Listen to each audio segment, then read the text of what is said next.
and welcome to another episode of Behind the Beans. Today I'm on location out in the coffee fields, and I'm going to show you what coffee looks like and how it grows. So come with me.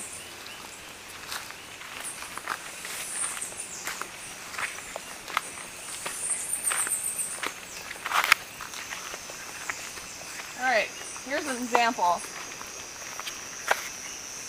This is a coffee plant or tree.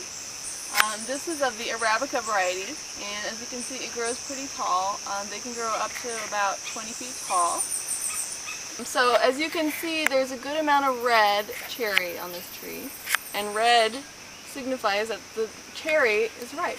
Cherry is another word for this berry, the berry that contains the coffee. And let me show you what the inside looks like.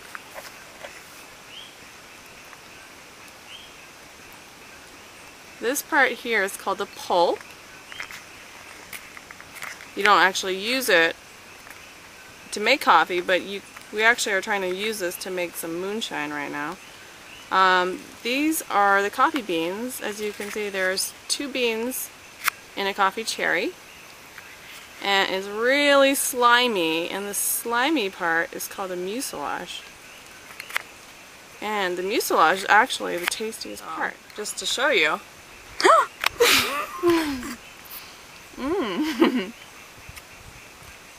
Believe it or not, that's really good.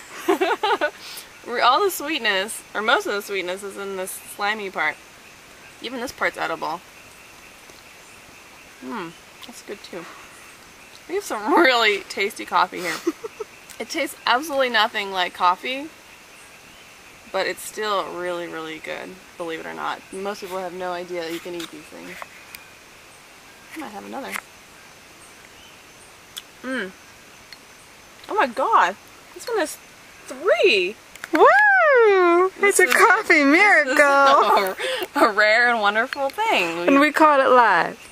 So yeah, it's really important to pick the cherry when it's red. That is one of the most important factors in getting good coffee. However, we do, before it's like peak season, we got a lot of cherry.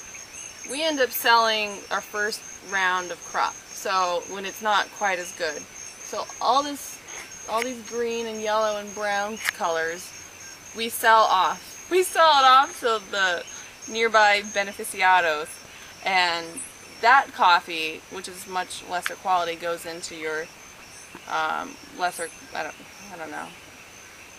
Your shit coffee? Goes into your shit coffee. Beep! You can kind of tell if they're ripe by squeezing them. They should, even if they're not perfectly red, if they're kind of soft and they give a little, usually they're pretty ripe, so you can pick them. You can also taste it. See, I could probably taste if this is good or not.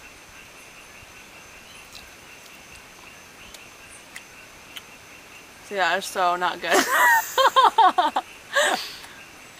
Wow, what a difference. That is just not tasty at all.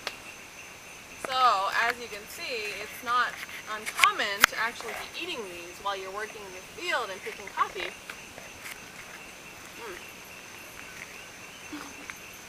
So they give you energy.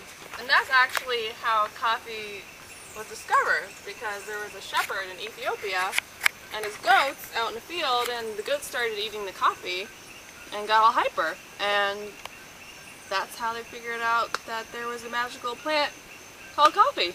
Well, now you know what this gorgeous fruit looks like, but to find out how it gets from here into your cup, you're going to have to stay tuned. See you next time on Behind the Beans.